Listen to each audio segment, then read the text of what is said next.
Bonjour et bienvenue à la chaîne Reconnue Victime. Continuons notre formation sur la culture de viol et la réception des paroles de la victime. Nous avons parlé dans les vidéos précédentes sur la culture du viol, les phrases à ne pas dire à une victime de violence, et dans cette vidéo, nous allons évoquer la réception des paroles des victimes. Dans la prochaine vidéo, nous allons parler de que dire à une victime de violence. Commençons. Réception des paroles des victimes. Plusieurs recherches montrent que si une femme est victime d'abus, elle se tournera très probablement vers quelqu'un qu'elle connaît, ses amis, les membres de sa famille, ses voisins, ses collègues. Parfois, les victimes de violences domestiques en parlent à leur médecin ou à un ou une autre professionnelle. Mais généralement, seul l'entourage soupçonne que quelque chose ne va pas. Les femmes qui ont été victimes de violences domestiques disent que les occasions de parler ainsi que le soutien émotionnel et pratique sont les plus utiles, en particulier lorsqu'ils sont offerts par une personne de confiance. Être témoin d'une situation de violence est toujours difficile, et ce, autant pour les proches que pour les intervenants ou les intervenantes. Les amis, les collègues et les membres des familles de victimes se sentent souvent démunis face à la détresse d'une personne qu'ils aiment. Les termes agression domestique et violence domestique sont des étiquettes avec lesquelles beaucoup de personnes ont du mal à s'identifier car elles ont l'impression que ces dénominations ne représentent pas leur expérience. En particulier le contrôle, la coercition et les abus psychologiques et émotionnels, sexuels et financiers qu'elles ont subis. La manière dont vous réagissez à toute divulgation est vraiment importante. Il peut être difficile de ne pas critiquer ou blâmer, ou d'exprimer des opinions tranchées sur la relation et sur la personne qui se comporte de manière abusive, mais ce type de réaction a tendance à mettre un terme aux conversations. Essayez plutôt d'écouter, en faisant preuve de compréhension et en gardant l'esprit ouvert. Il est important de faire comprendre que vous croyez la personne, qu'elle n'est pas responsable de la violence, que vous êtes inquiet ou inquiète et préoccupé pour elle et que vous voulez l'aider.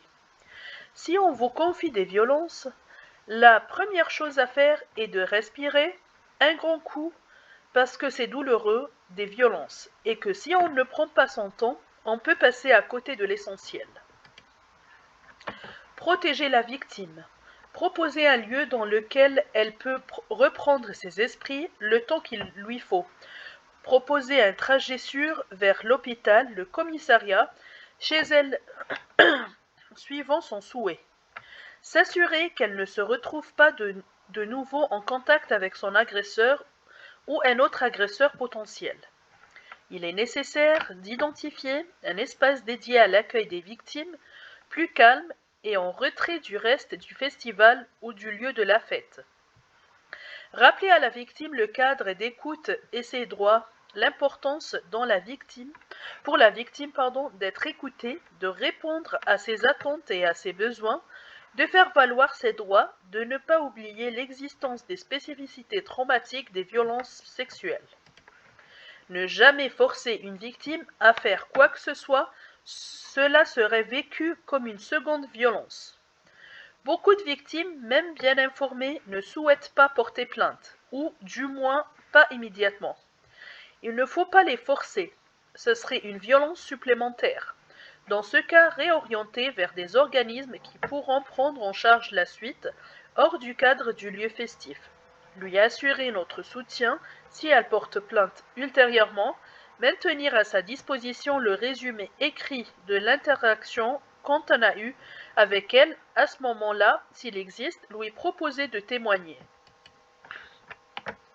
Une victime ne doit pas partir seule, mais on ne peut pas vraiment l'en empêcher. Si elle ne part pas avec la police, il faut lui proposer d'appeler des amis, de la famille, des personnes qui puissent l'accompagner et d'attendre en sécurité sur place qu'il qu'ils arrivent, lui proposer un accueil le temps qu'elle soit capable de répartir seule, si vraiment elle ne souhaite pas faire autrement. Ne pas mettre en doute la parole de la victime, les preuves sont à chercher par la police, pas par vous. Déculpabiliser la victime, lui dire que l'agresseur n'avait pas le droit. Suivre le dispositif prévu en amont qui indique qui on doit prévenir, référent sur le lieu festif, gendarmerie ou police, et qui parmi l'équipe est à même de rester avec la victime en attendant. Ne pas faire d'injonction, il n'y a pas de bonne façon de se comporter en victime. Étouffer l'affaire est un problème sociétal, pas une solution. Pardon. La décision de mettre fin à une relation violente peut être extrêmement difficile et peut prendre du temps pour déterminer comment le faire en toute sécurité. Préparez un sac d'urgence à cacher dans un endroit sûr au cas où elle devrait partir rapidement, comprenant des articles tels que des passeports, des certificats de naissance, les clés de sa maison ou de sa voiture, de l'argent, des médicaments, quelques vêtements et quelques jouets de ses enfants. Pour aider une femme victime de violences conjugales, élaborez une stratégie de départ en précisant qui appeler, où aller et comment se rendre sur place. Un plan est important car il est difficile de réfléchir rapidement à ces choses. Convenez d'un code pour qu'elle puisse vous signaler si elle est en danger et a besoin d'une aide urgente. Vous pouvez également proposer différents types de soutien pratique comme contacter des associations et composer les numéros d'urgence pour la personne ou bien lui proposer votre téléphone ou votre ordinateur pour le faire. Proposer d'accompagner la personne à ses rendez-vous aide aussi beaucoup. Vous pouvez également lui proposer de rester chez vous pour une courte période et de lui fournir une garde d'enfant afin qu'elle ait le temps de réfléchir, de planifier et de recevoir de l'aide. Ce qu'il ne faut pas dire. Il est important de ne pas blâmer la personne victime de violence et de ne pas la critiquer directement, mais aussi de ne pas faire pression sur elle. Le plus important est qu'elle puisse prendre ses propres décisions en temps voulu. Vous devrez peut-être faire preuve de patience car aider une victime est un processus lent et difficile. Il est également important de vous rassurer de ne rien faire qui puisse provoquer le ou les responsables des méfaits tout en veillant aussi à vous protéger durant le processus. Elle s'est fait toujours ce qu'il ne faut pas dire. Elle s'est fait violer, elle s'est fait agresser. Non, elle n'y est pour rien. Elle n'a rien fait pour cela justement. Dites désormais, elle a été violée, elle a été agressée. Et non pas elle s'est fait violer pour ne pas lui faire sentir qu'elle fait partie de ce processus ou de ce qu'elle a subi. Qu'une femme vous a avoué avoir été violée, c'est au coupable d'avouer, celui qui est responsable du crime. Dites désormais, elle m'a confié avoir été violée. Qu'il s'agit de relations sexuelles imposées, il n'y a pas de relation entre un agresseur et sa victime. Dites désormais qu'il y a un agresseur de crimes sexuels et une victime que vous aiderez à faire valoir ses droits. Dites désormais rapport sexuel pour ne pas dire relation sexuelle.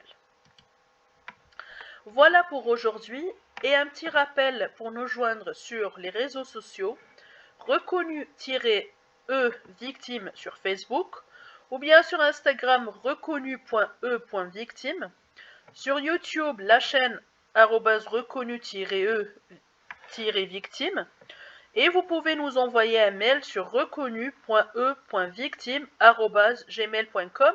Vous pouvez également envoyer des messages anonymes à votre agresseur sur ce mail-là et nous les publions si vous le souhaitez.